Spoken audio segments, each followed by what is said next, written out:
कमर साहब को ये एज प्रेसिडेंट कामयाब हुआ है, उसको चेयरमैन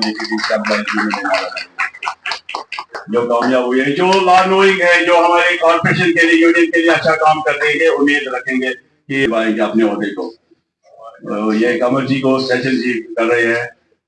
बड़े मैसेज देना चाहता हूँ हमारे जो यहाँ इलेक्टेड गवर्नमेंट है, जनाब सीएम हमारे उमर अब्दुल्ला साहब जी हैं, वो हमारे टूरिज्म मिनिस्टर होने के नाते हम इस कॉर्पोरेशन में जो मसाइल हैं, मैं उम्मीद करता हूं आपके माध्यम से आप हमारा एक ब्रिज बन के हमारा काम करेंगे। जो हमारे मसाइल हैं वो जनाब उमर अब्दुल्ला यहाँ पूरी गवर्नमेंट तक पहुँचाएंगे। जो हमारे यहाँ मसाइल हैं, मसाइल हमारे बहुत ज़्यादा हैं। तो सबसे मेन मसला यहाँ हमारी सैलरी टाइम पे नहीं आती है। उसके बाद हमारा दूसरा मसला है, हमारा जो सीपी फंड है वो हमारी तनख्वाहों से काटा जाता है, लेकिन वहाँ सीपी फंड ऑफिस में जमा नहीं होता है। तीसरा पर यहाँ पे मेन है हमारा जो डेली वेजर्स है, 20-20 साल 25-25 साल से यहाँ हमारे बोर्ड ऑफ डायरेक्टर्स ने ऑलरेडी अप्रूव किया होता है, लेकिन उसके बाद भी उसको इम्प्लीमेंट नहीं किया जाता। हमारे 20-20 सालों से हमारे डेली वेजर्स यहाँ काम करे, उनके बारे में कोई सोचा नहीं जा रहा है। इस वक्त जो इस हालात में, इस महंगाई के दौर में कोई 9,000 से लेकर 15,000 तक कैसे गुजारा कर सकता है।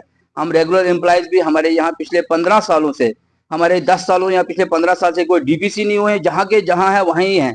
और हमारे किसी कोई भी यहाँ पे तरक्की के कोई अवसर नहीं है। हमारा जो ये एवरग्रीन कॉर्पोरेशन था, अभी भी है, रहेगा, लेकिन हमारे कुछ मसाइल ऐसे आए जिसकी वजह से, कोविड के आने की वजह से आए, कुछ बाकी हालात ऐसे आए जिसकी वजह से हमारे यहाँ हालात ऐसे हो गए कि हमारे पैसे की बहुत कमी हो गई।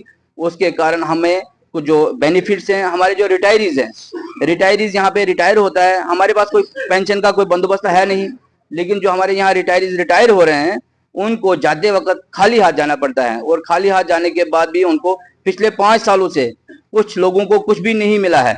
तो कुछ गवर्नमेंट हमारी जो है मैनेजमेंट कोशिश कर रही है, वो देने की कोशिश कर रही है। उन्होंने सीरियल्स बनाए हैं, ऊपर से देने की कोशिश कर रही है, लेकिन जो हमारे मुलाजिम हजरात हैं उनको कुछ नहीं मिले, बड़े परेशान हैं।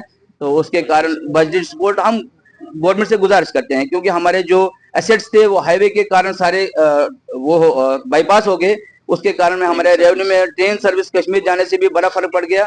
तो उससे हमारा जो, हमें गवर्नमेंट से अपील करना चाहते हैं, आपके माध्यम से हम रिक्वेस्ट करते हैं कि हमारा बजटरी सपोर्ट का कोई बंदोबस्त किया जाए, ताकि हमारे जो लाइबिलिटीज है, लगभग लाइबिलिटी 70 से 80 करोड़ के करीब पहुंच चुकी है। जब तक हमारा लाइबिलिटी क्लियर नहीं होगा हम उतना रेवेन्यू कमा नहीं सकते हैं, हम इस वक्त सैलरी नहीं ले सकते हैं। तो हमारा जो लाइबिलिटी है वो बहुत ज्यादा है।